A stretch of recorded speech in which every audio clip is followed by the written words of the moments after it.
Thank you, everybody, so much for tuning in for this next episode here of the Takeaways podcast. I'm your host, Heidi Fang for Vegas Nation, and we're brought to you by Station Casinos, STN Sports. Download the app today. Joining me right now from Tape Don't Lie, Marcus Johnson. It's always a pleasure to have him on. One of the regulars here on the show, a good friend of mine as well. I'm excited for training camp coming up for the Raiders because that is just around the corner here at the end of July. And this is going to be one that I think a lot of Raider fans are going to be glued to.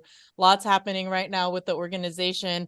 Looking forward to what can happen with the quarterback room, trying to find out what can happen with the defense, how some of these new rookies pan out. So me and Marcus are going to break it all down for you today. So wherever you're tuned in, make sure you hit subscribe and also check out Tape Don't Lie because they're awesome. BD, Marcus, they get you all covered and everything you need to know what the film says because like they said, Tape Don't Lie. It makes sense, right? Good Exactly. show. So first of all, Marcus, thank you so much for coming on. Thank you. I really appreciate you having me again. Always fun to be on. So definitely I, a good time. I love it. I love it. I love it. We're going to get into this here and we're going to get in a little deep today. I wanted to do like 5 things for people to look forward to, 5 people to keep on the radar. But before we get going into that part of the show, I have some just questions that I had thought up, just 5 things from my own brain, Heidi's brain. What's going on in my brain today? And some of those involve just paper. I was looking at paper, right? Does Mhm. paper lie? Sometimes, but you Yeah. look at paper, you look at the paper, and I was wondering, like, what in your opinion, was the most improved group on paper post draft, post you undrafted free agent period? And what do you think has really improved for this team when you look at position grouping on paper? I think probably the most improved group is probably edge. I would believe. I mean, just see what they added. I mean, I kind of want to lean wide receiver, but I mean, I feel like it was already a strong part of the group, but I still feel like that just adding Jacoby Myers brings more to the wide receivers. I mean, if you take out the tight ends, I think he's definitely an upgrade over Mac Hollins for that type of player. So you could lean there, but I would say edge. I think getting Tyree Wilson and in there with Max Crosby, I think that's a good chance to have that group be elevated a little bit. Then you can mix him with Chandler Jones, and he doesn't have to play right away. But there is some instance where he can play inside, and you can mix him up a little bit, move him around. I think adds to the pass rush ability of the team and what the D line can actually become. Because they didn't really add too much to the interior this year. I think they're betting on Neil Farrell and Matthew Butler, a couple of those guys to take the next step, which Yeah. it could happen, it couldn't happen, but I think the edge group, in my opinion, kind of feels like they definitely are the strongest group, the standout group, and adding Wilson to that makes it even stronger.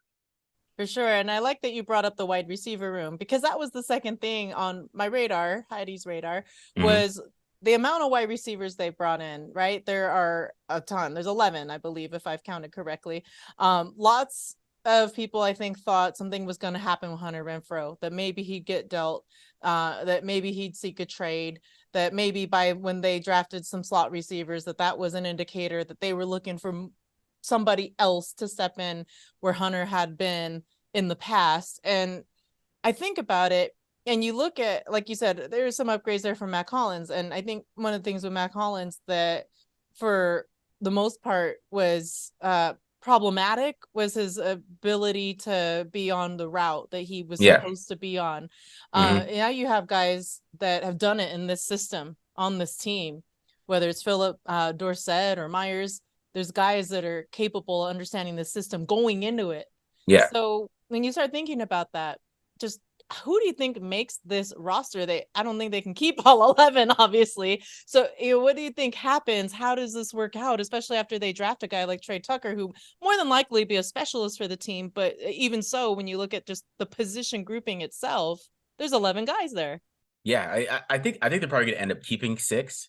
With Okay. my guess, I think of course the main 4. I mean, they drafted Trey Tucker. If Trey Tucker doesn't make the team, that's very bad. So we're going to assume that Trey Tucker makes the team. But if anybody's going to cut a third rounder, it would be them. But we're going to assume that he makes the team, so we're going to go with 4, right? So you go to Hunter Okay. Renfrow, Devontae Adams, Myers, Tucker. So they got to fill in the other 2. Now, I think a couple of guys that I think have a chance to make this team. I think Cam Sims is another guy because I think they need a big X outside. I still they don't have a replacement for Mac Hollins with that size out there, and I still think they like big wide receivers. So somebody like him might make it. I think DeAndre Carter is going to make this Okay. team. I really feel like that he's going to be somebody they like that could be the slot guy. And then Keelan Cole, I think he's another guy that's been in the system about another year that he has a good chance to really make this football team. So I really feel like it's between those three guys because I think those are the other three best caliber NFL receivers that had some kind of starting kind of instance in the NFL. I know a lot of people like Philip Dorsett for because of his speed, but I think he's kind of a little bit, he's like 30 years old. And I don't know. After they drafted Trey Tucker, I'm like, how much do you need Philip Dorsett if Trey Tucker is going to be somebody you pick up in the third round who can do what he does? You know, he can do that. He can take the top off the defense and he can get beat people deep. So if you have somebody like that who I believe has better hands and is definitely maybe a tougher player than him, than Philip Dorsett, don't expect him to make the team. So I really think it's between those three guys because I think DeAndre Carter is a backup slot receiver for sure, even though they see Yeah. Trey Tucker that way. But I think they want a veteran just in case they can bring Tucker along. And then Carter has a little bit of speed to him too, that he can definitely run up the seams and make some catches. And he had a pretty good year over there when he had a chance to get some more snaps after some injuries with the Chargers. So I think it's in between those last three to make the last two spots. So we'll see. Keelan Cole might have a step on those other two guys though. All right, I'm gonna show you something real quick. These are my notebooks this year. Hmm.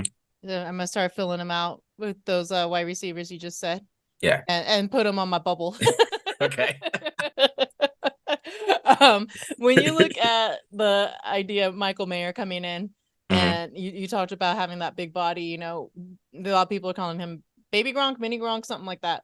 Yeah. Um, what rookie would you be expecting to really kind of set the tone for their side of the football, whether it's offense or defense? Would it be Michael Mayer? Would it be Tyree Wilson? Who do you think is going to be the impact rookie this year? I think it'll be Mayer for sure. I think Mayer is going to be the impact guy. I think he's going to be the starting tight end week one. I think he's going to be out there and they're going to let him learn on the fly. I think he's not going to have too much trouble picking it up. I think the protections are going to be a little tough for him, but he's still an effective guy. He's able to be able to run the routes. I mean, if he gets those free releases over the middle, he has some pretty good yak ability in him, and he can make some plays in the open field. I think they can find ways to get him touches. It's kind of like how they did Foster Moreau a little bit last Yeah. year.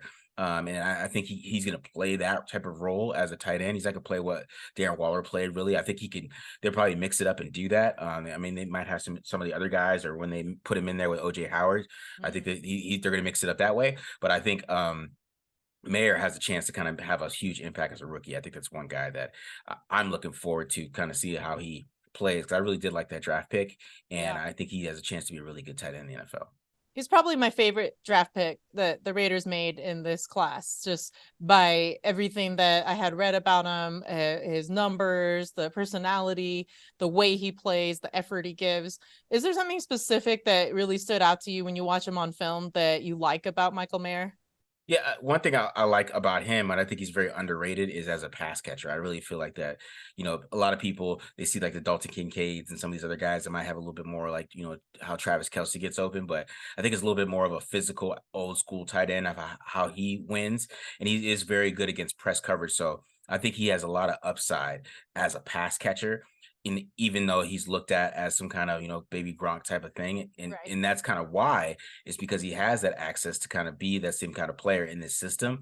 And I think that the sky's the limit for him. That's why I really love that draft pick because I think that he's just was one of the best tight ends in the draft. He was my favorite tight end in the draft over some of those other guys, just because I know the consistency that he had in college and a lot of the things that he did over there in Notre Dame. So I really feel like that was a steal for them, and I think that he has a chance to be a really great player. And though these aren't the same brass, front office folks, if you will, when it comes to Dave Ziegler versus Reggie McKenzie and the days of yore of the Raiders, the undrafted free agent department has been somewhere where this team has really found some gems. Going back last year, where they had Isaiah Palomal, Darian Butler, years before when they got Alec Ingold and found him, even Jalen Richard was one. So when you Mhm. think about how the Raiders have been able to find gems out of the undrafted free agent pool, is there somebody that stands out to you this year that maybe you've seen on this roster that you thought, okay, well, that's somebody that got missed in the draft that's going to really help contribute? I think one guy is Drake Thomas from NC State. I think Okay. Drake Thomas. I think he has a really good chance to make this team because he was a very good linebacker. He's very undersized, so he's like 5'11". I think Mm-hmm. he Reminded me of maybe like the Perryman build, like 238, 5'11", I think. yeah, he's Yeah. really short guy, but he was a his tape is very, very good. It's interesting because he's a great blitzer, so he could be a sub package guy. Might maybe even find ways to play him at safety and make him a dime linebacker because he has that type of size where you can he's still effective enough where maybe you could move him to safety a little bit or try to move him around and try to figure out what's the best fit for him because I think he's just such a good football player. He has great football instincts. Definitely a guy they're gonna like a lot because just because the type of player he is, you could tell that he's a tough guy and he's knows what to do, and they're gonna be able to, if Isaiah Palomar, who I think who has a little bit of a step of having that dime linebacker role right now, because he is a good blitzer as well. But if there's some instances they want some depth there, I think that he's a guy that they're gonna really like, and if he especially does well on special teams, that I think he's gonna have a way to stand out and make some plays in preseason where fans become fans of him and they just want him to make the team and push for him to make the team just because he's out there making plays all the time. Because I think he is. He's going to make a lot of plays in preseason. And another guy is Dalton Wagner that I really like. I think Okay. he's a little bit. He's not very athletic as a tackle, but I think he's very sound technique wise, and he has some really good feet. And I think that's something they're gonna really like. So I think he has a chance. I think he has a longer chance to make the team than Drake Thomas. I think Drake Thomas has a better path to make the team. I think Wagner has to go through a lot of tackles to make this football teams, but my bet would be Drake Thomas.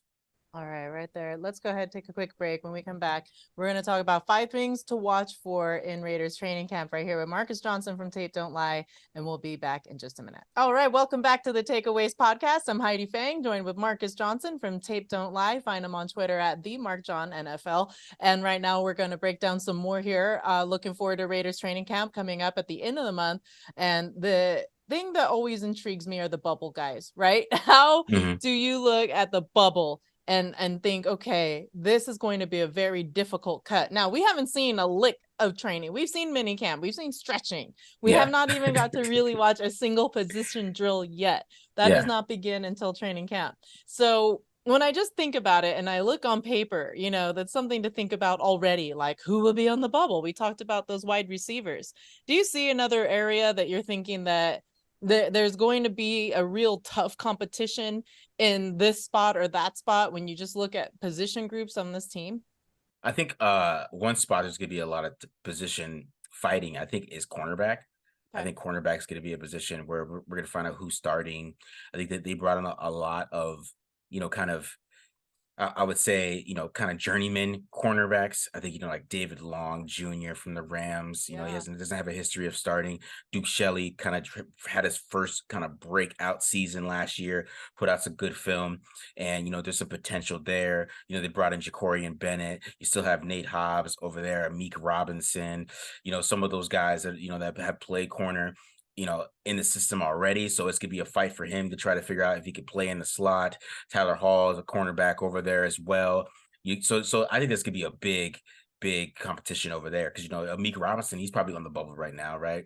Yeah. They like him outside. They kind of brought some similar size guys that maybe have played a little bit better outside last year. Duke Shelley's, he's a little bit taller than Amik Robinson, but maybe it's probably like an inch or two.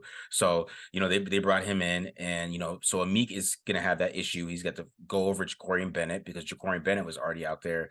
Some people were saying that he was being a starter out there a little bit in OTAs and mini camp. So, getting that chance to start. So I think that it's going to be a huge kind of battle there. And Meek Robinson, I think he'll be up for it and he'll be ready to go. And I think the team loves his toughness. He got way more snaps last year than any other time he got snaps. They really liked his toughness and what he brings. So I think it's going to be a little bit of a road for him to make it, in my opinion. But I think that there's a chance that he could still make this team. But there's going to be some battles at cornerback for sure.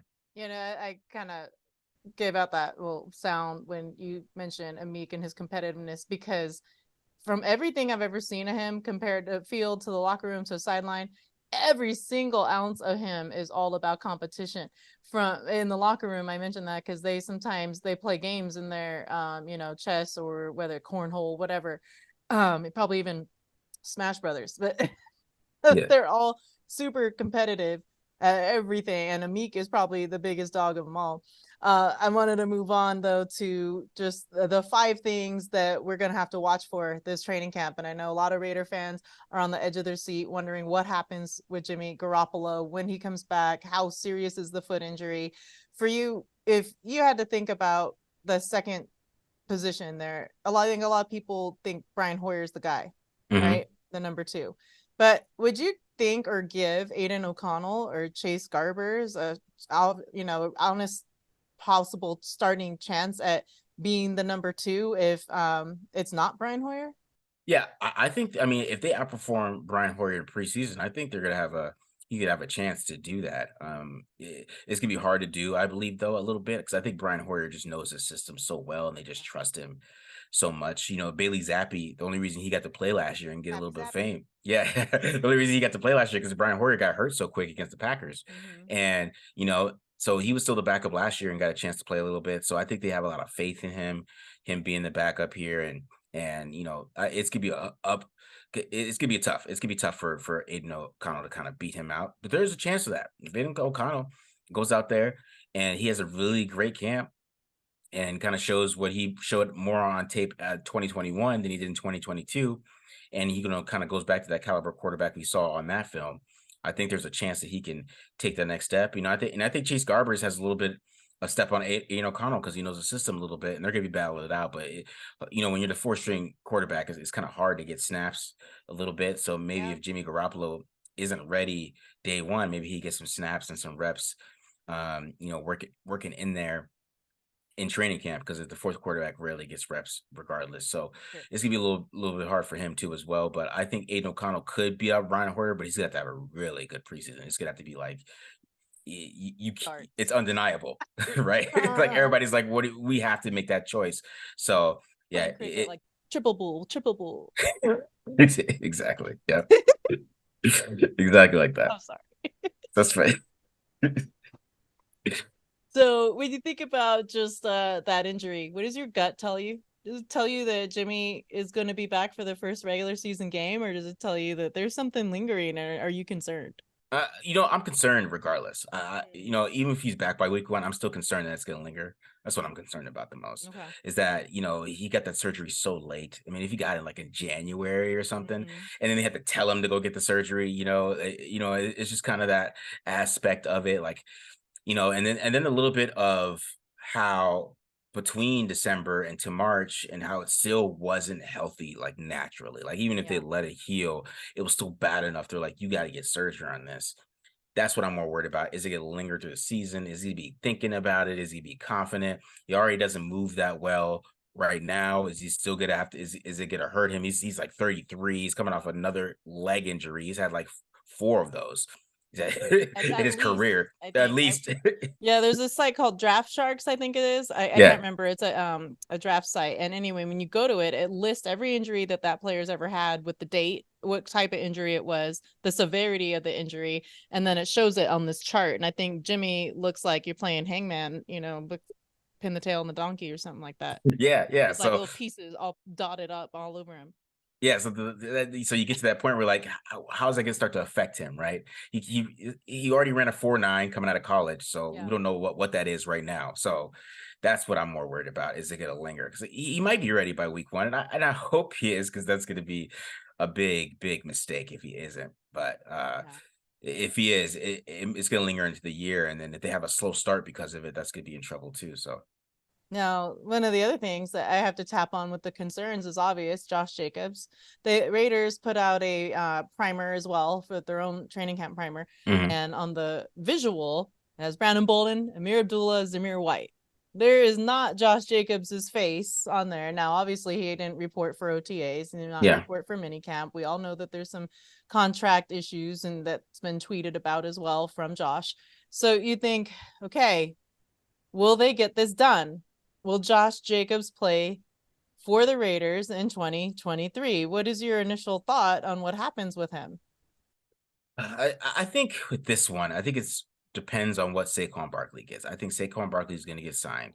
I think they're closer. They're still at the table. They're still talking to each other, like the agents and the Giants. They're really trying to get it done before the deadline, and hopefully they can get that done pretty soon, because I think the deadline's coming up with the 17th, right? Yeah. So It's creeping up, and if that number comes out, that might bring Jacobs back to the table, because if that doesn't come out, and that doesn't, maybe too late, it happens on the 16th or something like that, and we go past that and he has to play on that contract, Hmm. I think he's at least gonna sit out of camp for a little bit. I don't know if he's gonna sit out the season, because I don't know how he's gonna work that out. I mean, Right. after the franchise tag, I mean, it just happens. There's really nothing he can really too much he can do about that to kind of work out an extension. So he's gonna have to decide whether he just wants to sit out the season and wait, Yeah. or actually go out and play. And I think he's gonna go out there and play. I think he might try to make a case of just missing all the training camp, though. I think he's gonna try to do that, and kind of show the show with the Raiders what they have at running back, and maybe he feels like that, how much I am needed on this team, which I think he is. But I think regardless, just because some of the carries that he had last year and some of the load that he took, that Zamir White and Britton Brown or Brandon Bolden or Amir Abdullah, they're gonna have some more carries this year and kind of take the load off of him, because it's just having that type of load 2 years in a row is not gonna work. Hmm. I think for me, it would be more on it would be my thought, like Zamir to give Josh a blow. You Mhm, have Amir Abdullah as the third down back, right? I think Brandon Bolden still retained, but on special teams or in certain special plays that they drawn up from, and mhm. then you could use Britton Brown in short yardage situations. Yeah, I mean, yeah, you can mix it. You can mix it up with those running backs. I think Yeah, I don't know why they didn't as much last year and try to yeah, figure out because how these Josh young was players. going wild.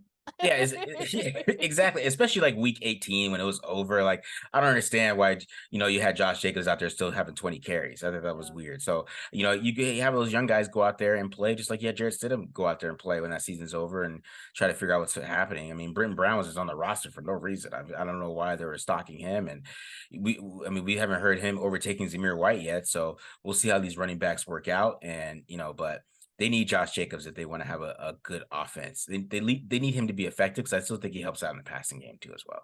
Is there any part in the fan in you that is freaking out about Jacobs, or are you okay? I mean, I'm freaking out about Jacobs a little bit, but yeah, Oh man. Yeah, I mean, I think a lot of people are. So I wanted to get it from you because I know where you look at things and how you break it down. I think that your eyes could say a little bit more than mine when it comes to will this guy be back or not. And yeah, like the situation you brought up with Saquon is a perfect example of, I think, a reason that he has time still to sit back, wait, and then see what happens there. And should that pan out in a favorable direction for Saquon, then Josh can also capitalize. So that's something that I think we'll have to just, unfortunately, like you said, that date's coming a couple weeks away in yeah. July, where we can get a little bit better of an assessment. Number three on my takeaways. People think maybe Tyree Wilson is going to be subbing in for Chandler Jones. And other people say that it'll be a 1-2-3 punch, Max, Tyree, and as well as having Chandler on the field at the same time. When you hmm think about the way Patrick Graham worked sub defense last year, what do you think is the more appropriate use of Tyree Wilson? How will we see him used in this defense? Yeah, I think they're still going to bring him along slowly. I think at first, because I think the Liz Frank injury, I think they're going to bring him along really slow into the season. I think we see more of him later on during the year, because I still think they want to get the most out of Chandler Jones, especially with how much they paid him. And I think Chandler Jones, even having like Tyree Wilson come in there, I think a player like him might take that a little bit personal, that he has a replacement, because he ain't there to place Max Crosby. I'd say that. So uh, so hopefully, I think Chandler Jones might have a little bit of a step up year. That's kind of I'm hoping for, that maybe he plays all year like he did like the last 5 games that he played, because I think he played pretty well at the end of the year. Yeah. Got more pressures, got some of the sacks he actually got, and against some of those games that he played really well at the end of the year. So if he can take that momentum and keep it going into 2023, I think he's going to keep Tyree Wilson a little bit on the bench for a little bit. But I think that's going to be good for Tyree, because I think he's going to be able to learn from Chandler Jones, and they can move him around, and he can still be a rotational piece. I think he'll be able to get Max Crosby and Chandler Jones a little bit of a breather too, because I Yeah. think Max is on the field all the time, and I know he goes 100% all the time. And with all those snaps, that I think sometimes in certain games you can kind of see if they're on the defenses on the field too much, he's getting tired. And I don't know what they feel about Malcolm Coons. Obviously, they didn't feel very confident in him either.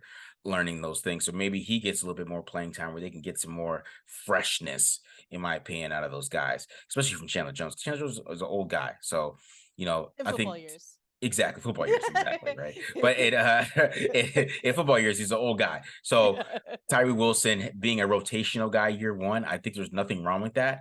And he can learn. And then, you kind of get the best out of him anyways, because you're going to get him in there fresh and him running the rush that passer. And then next year, and the year after that, that's why I think you see him and Max become a tandem themselves. But I think, this still could be a big Chandler Jones year for him.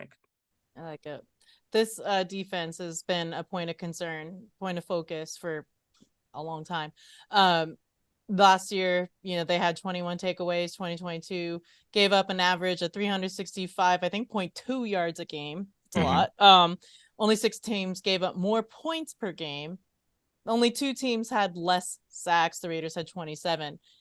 When you look at the defensive line, like we've been talking about, and the secondary, like we touched on a little earlier about the cornerback competition, do you think these areas have improved enough for this defense to be better in 2023? I mean, not really. I don't think they've improved really on that side of the ball that much. I think they're expecting a lot of the young guys to take a next step. And that bet is fine. That you draft these guys, right? You bring some of these young guys in. Maybe you believe in a few of these draft picks. I mean, like, I think they like Diablo, they like Moreg, right? So I think they believe in some of the draft picks from the Gruden Mayock era that they kind of believe in on defense. But I think they're expecting those guys to take a next step. Which if they do, still think Moreg has a lot of potential to be a good player. I still think Divine Diablo has a good potential to become a good player.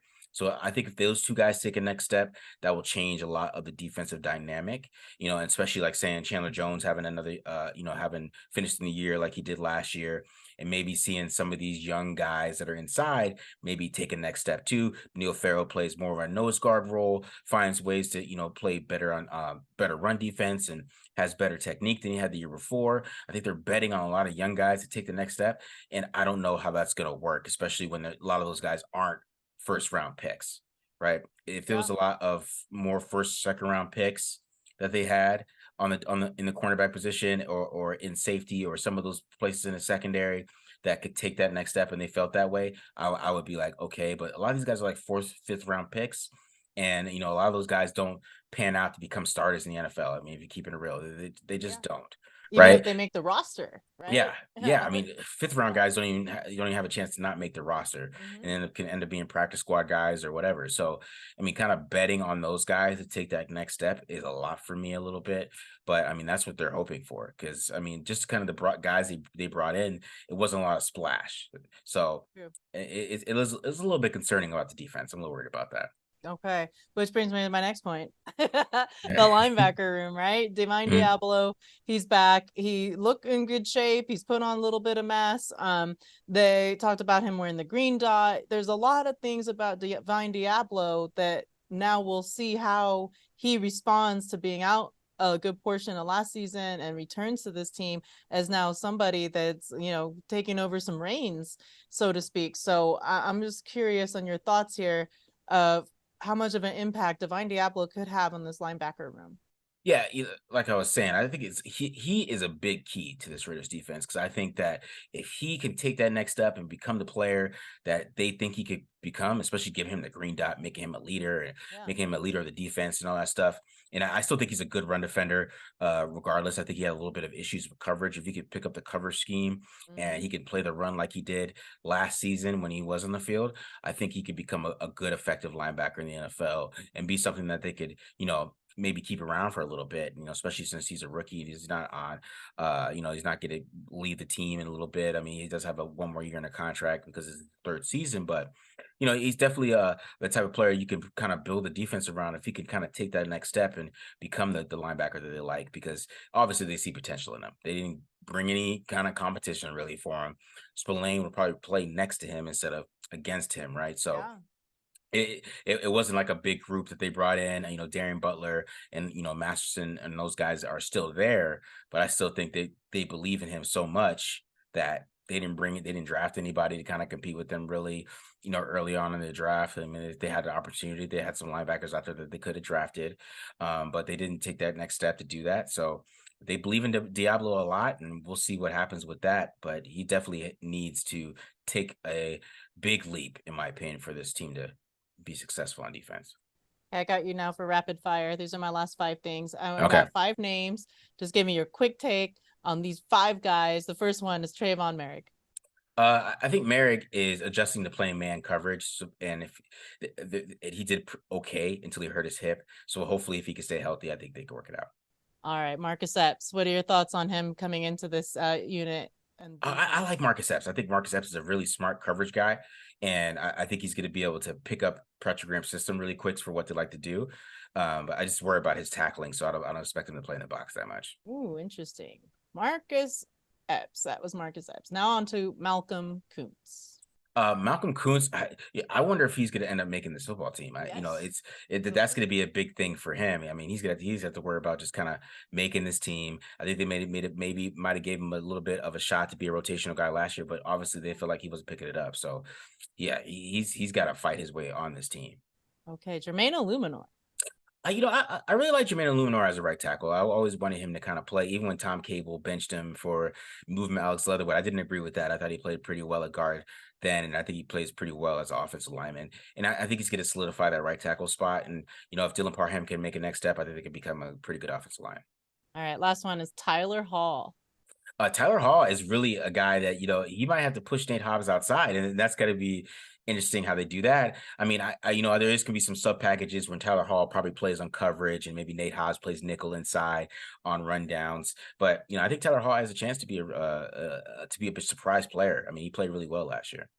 Nice. I always appreciate your time, you coming on, giving me all of the great information that you do, Marcus. Well, we'll do it again. We will. Yeah, At some for sure. point here, we will do this again. Hopefully I see you out at Raiders training camp. And Yeah. again, follow him at the Mark John NFL. What do you got coming up? What are you working on with Tape Don't Lie? So we're working on some Dylan Parham stuff. I'm doing that. I'm doing a lot of concept stuff, and then get into the defense a little bit, kind of dive into some of these other guys like Duke Shelley, David Long, and kind of dive into what those guys look like and their outlook for the season. So just getting ready. I mean, it's training camps coming up. It's time to do it. Let's do it. And again, hope to see you out there. Thank you, everybody, so much for listening here to the Takeaways podcast. For Marcus Johnson, I'm Heidi Fang. Keep up with all of your Raiders coverage as well at vegasnation.com.